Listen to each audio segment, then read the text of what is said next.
گھر میں داخل ہوا تو دیکھا کہ بیوی رو رہی ہے۔ کیا ہوا؟ آنکھیں کیوں لال کی ہوئی ہیں؟ سب خیریت تو ہے نا؟ آج پھر اس نے اپنی بیوی کے کہنے پر اپنی ماں کو بہت مارا، یہ کہہ کر وہ پھوٹ پھوٹ کر رونے لگی۔ تمہیں کیا؟ وہ اس کی ماں ہے، تمہاری نہیں۔ اور پھر وہ بڑھیا زبان چلاتی ہوگی، بہو کے معاملات میں دخل دیتی ہوگی۔ میں نے اسے غم غلط کرنے کے لیے کہا۔ چیختی ہوگی؟ آپ کو پتہ بھی ہے کہ اس بیچاری کو فالج ہے، اٹھنے بیٹھنے کے لیے بھی سہارے کی محتاج ہے، اپنی بات بھی اٹک اٹک کے پوری کرتی ہے۔ بیوی نے تلخی سے جواب دیا۔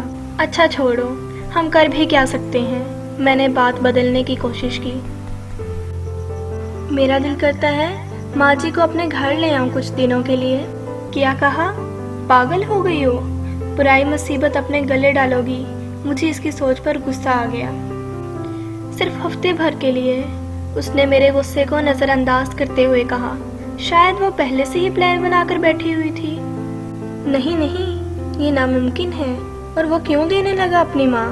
بس آپ مان جائے نا پلیز۔ یہ کہتے ہوئے وہ میرے پاس آ کے بیٹھ گئی اور پھر سے آنسو بہانے لگے۔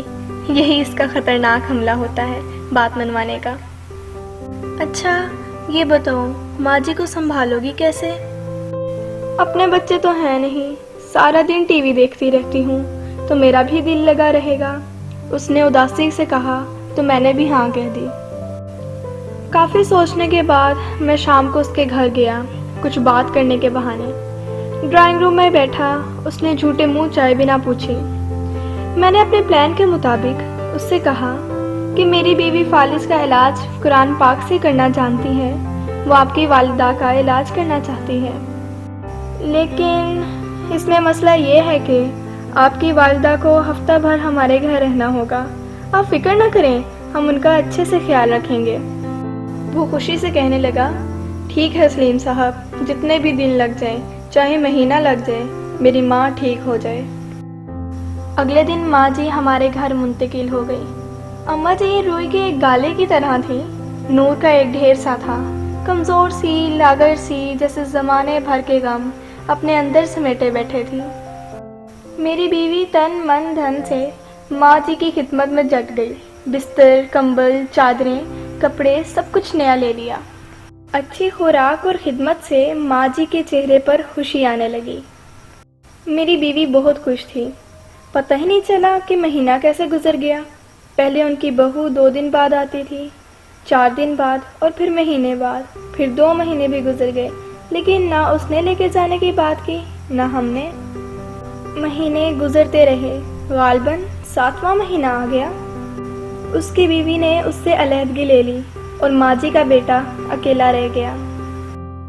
ادھر جیسے جیسے اماں کی توانائی بحال ہو رہی تھی اور چہرے پہ رونق، مسکان آنے لگی تھی، ویسے ویسے میرا کاروبار ترقی کرنے لگا۔ ایسے لگتا تھا جیسے مجھ پر دھن برسنے لگا ہو۔ سال بھر میں میری 3 دکانیں ہو چکی تھیں۔ تیسرے سال ہم تینوں، میں، بیوی اور اماں نے حج کی سعادت بھی حاصل کی۔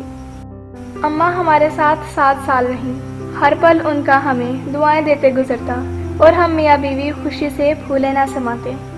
عجیب کرامت یہ ہوئی کہ اماں کی برکت اور دعاؤں سے اللہ رب العزت نے مجھے اولاد سے نوازا۔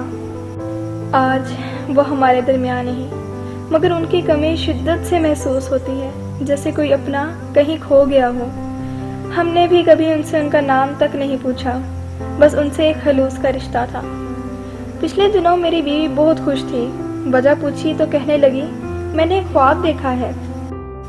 میں نے دیکھا کہ محشر کا دن ہے اور سب حیران پریشان کھڑے ہیں، ان میں بھی کھڑی ہوں کہ اتنے میں اماں آئیں اور میرا ہاتھ پکڑ کر کہنے لگی، منیرہ ادھر آ میرے ساتھ، تجھے پل صراط پار کرا دوں۔